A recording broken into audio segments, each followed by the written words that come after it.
Sa video na ito mga boss ay papakita ko sa inyo or ituro ko sa inyo kung paano ba magpalit ng oil seal dito sa light indicator ng ating Team X125. So kung makita nyo mga boss, so puno yan ng gasket maker kasi nitlagyan ko ng tapal. Akala ko remedy na mabawasan man lang yung kanyang pagtagas, pero hindi siya nawala. So ito mga boss, bumili ako ng bagong oil seal ng Team X125.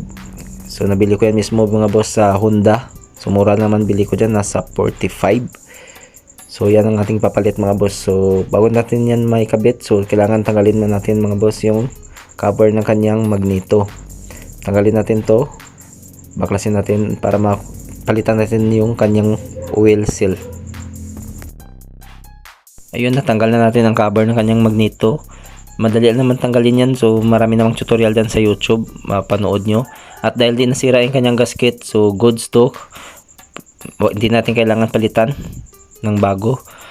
So pag tanggal na kanyang light indicator, madali lang naman yan. Meron yan bolt na 8mm, tanggalin na natin yan para matanggal natin yung kanyang light indicator.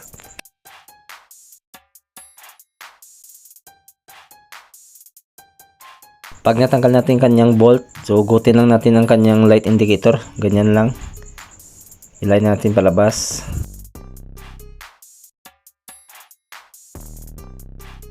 Kung makikita nyo yung kanyang oil seal, ayan dyan sa loob. So kailangan natin tanggalin yan or hilahin palabas yung kanyang oil seal para mapalitan natin ng bago. So kailangan natin yung matulis na bagay. Ayan, so para matanggal natin yung kanyang oil seal doon sa loob, kailangan itusukin natin yan para mahila natin siya palabas. So yan yung ginamit ko. So tutusok ko lang yan doon sa rubber ng kanyang oil seal, din sabay hila palabas. Lumabas na siya mga boss, so kailangan dukutin lang natin siya ng flat screw para matanggal natin. So ayun, madali lang naman. So natanggal na natin ang kanyang oil seal na luma. So papalitan natin siya nitong bago na binili natin. Sa pagkabit nito mga boss, madali lang. Mayroon naman niyang guide. Bago natin ikabit yung kanyang bagong oil seal, so linisin muna natin. Tanggalin muna natin yung mga yung mga oil na tumagas. So linisin natin siya ng mabuti para pagkabit natin ng bago ay smooth lang. So pagkabit nito mga boss, may bago, merong guide yan. So kung makikita nyo, meron yang parang yung parang may butas sa loob. Yan yung papasok doon sa loob. Yung sa labas, yung may tatak, yung may pangalan mismo. So yan yung sa labas.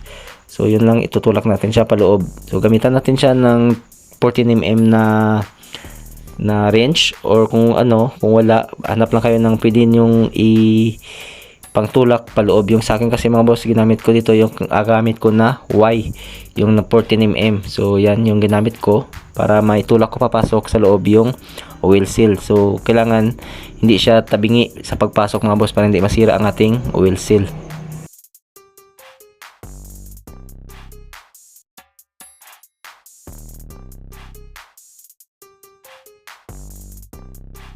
Pag alam na nating secured nating oil seal, higpitan natin na itulak natin sa loob mismo. So okay na yan. So pwede natin ikabit or ibalik yung kanyang light indicator.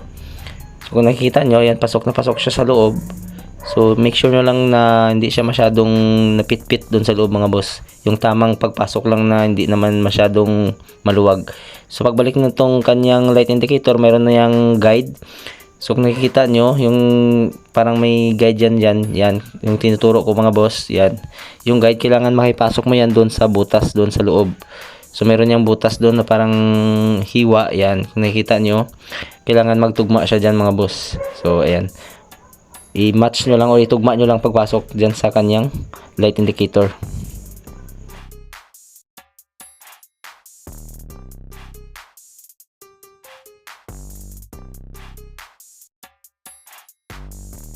Kapag okay na, pwede mo natin higpitan ng kanyang bolt. Ayan, tamang higpit lang, wag naman masyado. So okay na yan. Balik ko na lang itong cover niya, then linisin ko na lang yan mamaya mga boss. So dahil hindi naman nasira yung kanyang gasket, so goods pa ito na pwede pang ibalik. So hindi natin kailangan palitan. So maya linisin ko yung kanyang pinion. So balik ko lang muna itong kanyang cover. So naibalik ko na yung cover niya mga boss. So ito na, okay na siya. Nalinis ko na rin yung sa kanyang pinion. So okay na to mga boss. So goods na. So subukan natin kung tatagas pa ba. Pero sa tingin ko okay na siya dahil napalitan na natin ng bago. So yun lang. Thank you for watching.